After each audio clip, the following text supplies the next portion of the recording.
കണ്ട് ശരിക്കും ഞാൻ പേടിച്ചു പോയി. ഇന്ന് ബണ്ണി പേടിച്ചത് വെച്ച് നോക്കുമ്പോ ഡിന്നർ പോലും കഴിക്കില്ലെന്ന് തോന്നുന്നേ. മിക്കവാറും നക്കം തിന്ന് വയർ നിറയ്ക്കും. തിങ്കളാഴ്ച രാവിലെ എണീക്കുമ്പോ സന്തോഷവും പ്രേതവും അത് രണ്ടും ഈ ലോകത്ത് ഒരിക്കലും ഉണ്ടാവാത്ത കാര്യങ്ങളാ.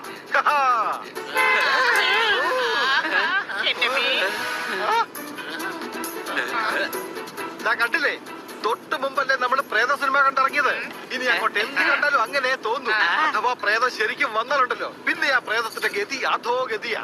പ്രേതത്തിനെ ഇടിച്ചിടിച്ച് ഞാൻ വീണ്ടും പ്രേതമാക്കും. സംശയമുണ്ടോ? പോപ്പറ്റ് പറയുന്നത് ശരിയാണ്. നമ്മളിങ്ങനെ പേടിക്കേണ്ട ഒരു കാര്യമല്ല. വാ, വന്ന് വണ്ടി കയറ്.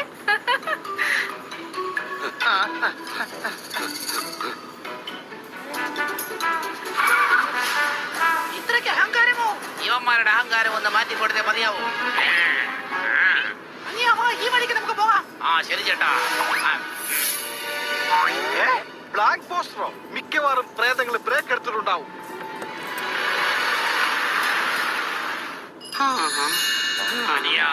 നമുക്ക് തുടങ്ങാം.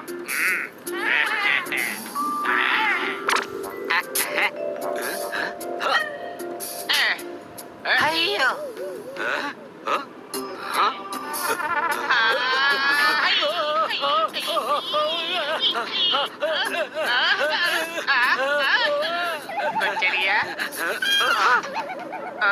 ഞാൻ ജസ്റ്റ് മൊബൈലിന്റെ പാസ്വേഡ് ചോദിക്കാൻ വേണ്ടി വന്നതാ. പറഞ്ഞു തരില്ല. എന്താ നിന്റെ ഈ വെല്ലുവിളിയനൊപ്പം നീ പാസ്വേഡ് പറഞ്ഞു തരില്ലേ? എടാ, ഇതാണ് പാസ്വേഡ്. പറഞ്ഞു തരില്ലെന്ന്. ടിവിയിൽ സംഭവിച്ചത് നീ കണ്ടോ? അതിന് ഞാൻ ടി വി എങ്ങനെ കാണാനാ? T V കേടായിരിക്കല്ലേ.